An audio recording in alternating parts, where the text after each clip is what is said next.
Hello and welcome to the Arsenal. We hope you're doing good. We hope you're doing well. We're back again, of course, for our usual Arsenal agenda series. I'm joined by Bailey. How you doing, mate? You good? You well? Yeah, I'm good as always, TC. How are you, mate? Yeah, not bad. Not bad. Chris, how are you, my friend? Yeah, not too bad, thank you. Not too bad. Hope you're both well, and hope obviously everyone tuning in this morning is good as well. Indeed. Good morning, everybody joining us in the chat box and, of course, on catch up as well. Hope that you are having a fantastic week. We've got a bit of a pre-season special this morning. Lots to talk about with, of course, the boys traveling to the US yesterday, landing in the early hours of this morning over in Baltimore. They'll be playing 3 games against Everton, Orlando City, and, of course, Chelsea before returning to play against Sevilla in the Emirates Cup. The squad was released yesterday, and Arsenal obviously put the official list of players. And despite conflicting reports, plenty of players that maybe weren't expected to go did end up leaving as well. However, there is a lot of players that didn't go that people are a bit frustrated about. Bailey, why is there no youth players on this tour? It's interesting. Maybe Arteta, he wants to be solely focused on the first team boys to get them ready for the opening game of the season. I know the Premier League is only a couple of weeks away, so maybe Arteta doesn't want to use youth players. He wants to get everyone fit, everyone up to date. He wants to give them as much minutes as possible and then get them firing for the Premier League. I know last season, our start to the Premier League season did disrupt us and probably in the long run stopped us from getting Champions League football. So Arteta wants to make sure that all the players are fit and they're ready for the Premier League. And if you're bringing youth players along, you're going to have to give them minutes, which means you're going to have to stop giving first-team players minutes. And possibly that's Arteta's thinking. He just wants to get players up to date, up to speed, and good to go, ready to go for the Premier League. I think Bailey raises some good points there, Chris, but this is the thing I can't understand. Alex Runarsson, Charlie Patino. Tell me why that makes sense. Just explain it to me. I wish I could, TC. It doesn't make a lot of sense at all, does it? I mean, I think it's 5 goalkeepers we've taken. Yeah. Seems a bit excessive to me. And games. That's what we've got. I mean, I must admit, especially with Patino, I'm surprised. Obviously, he travelled to Germany the other week. We've touched on, how he's looking physically now. It looks like that he's improved that side of his game. You get the sense that he was maybe going to be participating in more first team activities. I mean, we'll have to wait and see. Maybe he's picked up a knock or something. There could be, a reason behind it. Obviously COVID is still a thing. You never know if that he's been affected by that. We'll have to wait and see. I'm obviously just speculating, but it was a bit of a surprise to see him obviously off that list, but we'll wait and see. Bailey's raised a good point about maybe Mikel Arteta wanting to use and work with as many first team players as possible pre-season, or especially in this stage of pre-season. It's really sort of going into that next phase now where we're doing a big tour of America, a few games to play against some top opposition as well,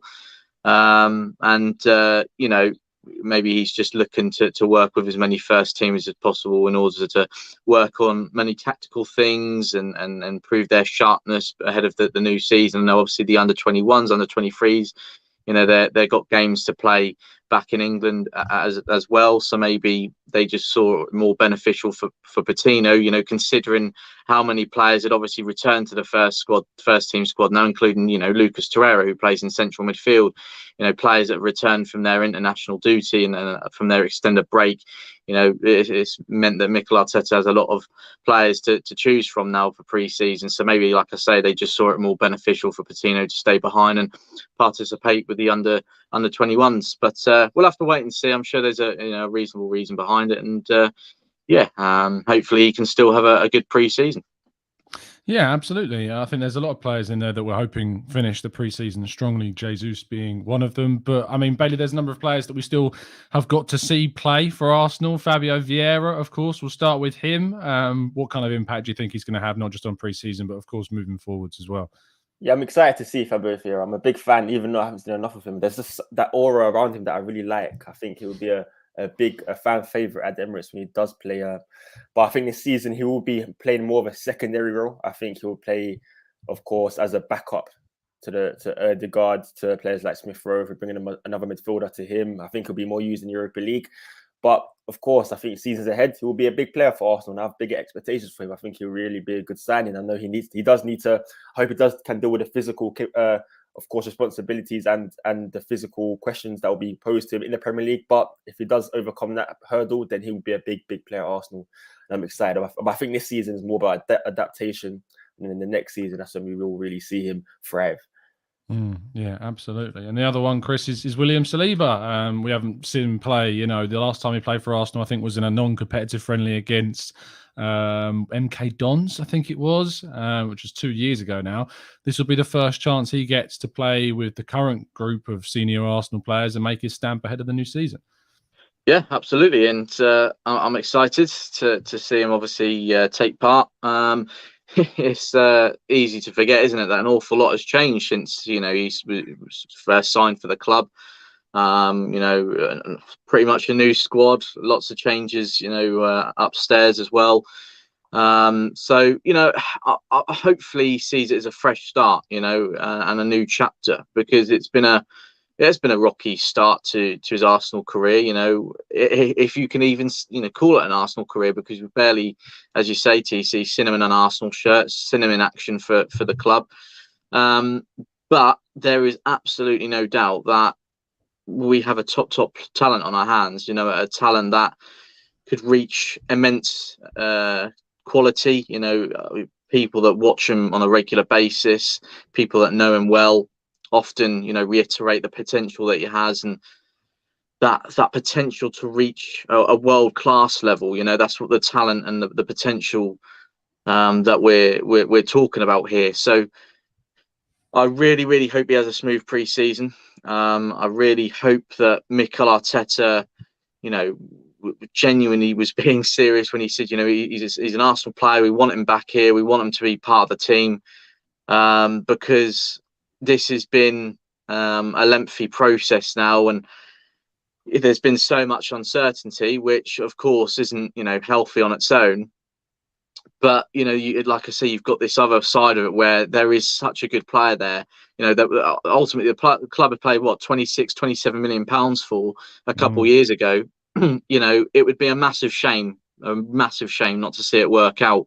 And I was saying to Bailey the other day, not that, you know, you boys know I want to be I'm a positive fan. I want to be as positive as possible, but there's still something niggling away at me, which just tells me, you know, something could happen in the window where he was to leave. I hope I'm really wrong, of course, and I hope it's completely opposite. I hope he signs a new deal, and I hope he commits his long-term future at the club. It's just, you know, that uncertainty of what role he'll have next season. You know, is he happy going to be sort of maybe on the bench some weeks, etc. Are other clubs going to come in for him? You know, there's been links to AC Milan, obviously Marseille. Obviously, we know the interest is already there. So, you know, until he maybe comes out and says he's staying for good, or that new deal is signed, there's still a little bit of uncertainty for me anyway. That's just how it comes across for me. But, you know, like I say, I'm hopeful that he'll have a really good pre-season, you know, should continue to show Mikel Arteta and the coaching staff what he's capable of. He's done that so many times at Marseille last season. And there's absolutely no reason why he can't do that at Arsenal. So, yeah, big expectations for him. And I'm, you know, just keeping my fingers crossed that, you know, the uncertainty surrounding his future is cleared up rather soon, and we get that confirmation that he'll be an Arsenal player moving forward. Yeah, hopefully. Yeah, reports emerging from France yesterday that there isn't any, you know, particularly any indication that is taking place. I know we saw all these hints of his agent at the ground and the videographers and stuff like that, but, you know, you can't read too much into it these days. Arsenal do want to keep as much quiet as possible. And that said, you know, the reports that have come out for France have been particularly weighted towards seeing Saliba return to Marseille. So there's also that you need to also take into account. We'll only know for sure when he's announced, or if he is ever announced on the Arsenal website, that they've signed him up to a grand new deal. Now, there are some players, of course, on the tour, Bailey, that could yet leave the club. Lucas Torreira, his agent is quite the character, you know, coming out with a line on the day he leaves for the US saying there's an agreement in place with Valencia. That's a place that, you know, we knew were interested in Torreira for quite some time. Torreira's spoken out saying Italy or Spain he would be open to moving to. What do you make of kind of the situation and Arsenal deciding to bring him on the tour as well? Yeah, that is interesting, because I think he's going to leave. I do think he's going to go. But again, he's a senior player, and if Torreira can't agree to a move, if his price tag isn't met, then Arsenal keep him and let him stay in the squad for next season. So I think Arteta has to put him on the plane simply because there's no guarantee that he won't be at the club next season. It's literally as simple as that. I think, of course, the move to Fiorentina fell through. The move to the Serie A looks like it's falling through. So now La Liga seems the best destination for him. And if he does have an agreement with Valencia, then there are hopes that a deal can get done. But I suppose Arteta can't take any risk and must bring him on a tour. So I think that's the reason why he's there. But I think deep down, we all know that he will be on his way out. Yeah, absolutely. The other one is Bernd Leno, Chris, who, looks pretty close to a move to Fulham. There's an agreement that's said to be in place between the player and the club. It's now between Fulham and Arsenal to agree on that. There was reports that Fulham were supposedly reluctant to match that 10, 11 million pound asking price, which I find ridiculous, quite frankly. It's a very reasonable fee for Leno, German international goalkeeper, moving in his prime years, Premier League experienced. What do you make of his inclusion on the tour as well? Yeah, I mean, not a major surprise considering, it seems to be edging closer day by day, but we all know Bernd's a great, professional. He'll always remain concentrated and focused on his job for as long as he's with Arsenal. Considering Torreira's agents come up with those quotes, and he was on the plane, you'd expect someone like Leno to be on the plane as well. So, yeah, I'm sure, obviously things can move pretty quickly, and it will get to the point where he'll might have to obviously travel back to the UK to finalise the move. But yeah, I mean, it doesn't seem as in this, imminent as such. It seems to be a deal that's making progress. But his representatives in the club seem to be just ironing out a few details, and then they'll go from there. So yeah, like I say, Leno's a great professional. He'll remain focused, and I suppose his experience, because he is one of the older goalkeepers now, along with Matt Turner. But having his experience around the place will be beneficial for his obviously for as long as he's at the club. And yeah, I suppose Mikel Arteta just wanted as many senior and the older players as possible to take onto the plane, despite their uncertain futures. So yeah, I don't see it being an issue. Obviously, like I say, things like this can be resolved pretty quickly, and they can always fly back. And I'm sure he'll be talking to his agent every day. So yeah, I mean, obviously hope the best for her, and we'll obviously see how the situation develops over the next few days. Yeah, we will. There's obviously a number of other players as well. Maitland-Niles, Pepe, Nelson, Marie, all could yet move on this summer. Is there an opportunity you think Arsenal are trying to take to put them into the shop window, Bailey, at all? They're giving other teams a chance to look at them, trying to raise any kind of asking price, that type of thing.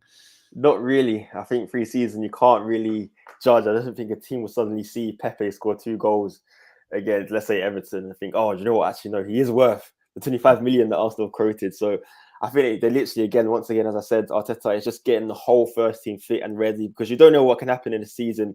Players can come through their course, or their careers at the club can change if they have a strong pre-season, start the Premier League well, and then they'll be an important player going ahead. So you just don't know how football can work. And I think Arteta is thinking that way. I don't think it's possible to increase the players' value in pre-season. So I think, yeah, just get players fit, get them ready, and getting ready and fighting for the Premier League season, just to get the whole squad up to date. And hopefully, though, players like Pepe, players like Mari do find clubs where they can move on. But the approach is definitely different to Tottenham, because I know Tottenham haven't put Ndombele on their tour, for example. So there's differences between Arsenal and Tottenham. But if I had to choose, I'd definitely go with Arteta's way of thinking, simply because you don't know when their services could be needed early in the season. You think of Brentford, when players suddenly drop like flies to COVID and to injury, players have to step in. So if we didn't bring them on the pre-season tour, they might not be fit and ready for the game against Crystal Palace if worse comes to worse and something does happen.